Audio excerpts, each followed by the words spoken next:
నమస్తే, నేను మీ ఈశ్వర్. ఈ6 న్యూస్ కి స్వాగతం. వార్తల్లోని ముఖ్యాంశాలు.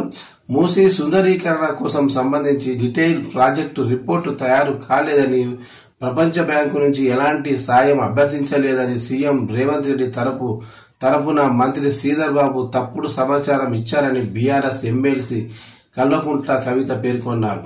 అసెంబ్లీ మీడియా పాయింట్ వద్ద ఆమె మాట్లాడుతూ, మూసీ సుందరీకరణ ప్రాజెక్టు కోసం 2024-19 రూపాయలు 4,100 కోట్ల సాయం అందించాలని ప్రభుత్వము ప్రపంచ బ్యాంకును అభ్యర్థించిందని, ఇందుకు సంబంధించి సాక్ష్యాలు ఉన్నాయని తెలిపారు. ఈ ప్రాజెక్టుకు డిపిఆర్ ఉందని, అందులో స్పష్టంగా మంత్రి సమాచారం దాటవేశారని వివరించారు. సభకు తప్పుడు సమాచారం ఇచ్చిన సీఎం రేవంత్ మంత్రి శ్రీధర్ బాబు పైన మండలి చైర్మన్ గుత్తా సుఖేందర్ రెడ్డికి ప్రివిలేజ్ నోటీస్ ఇచ్చినట్లు కవిత వెల్లడించారు.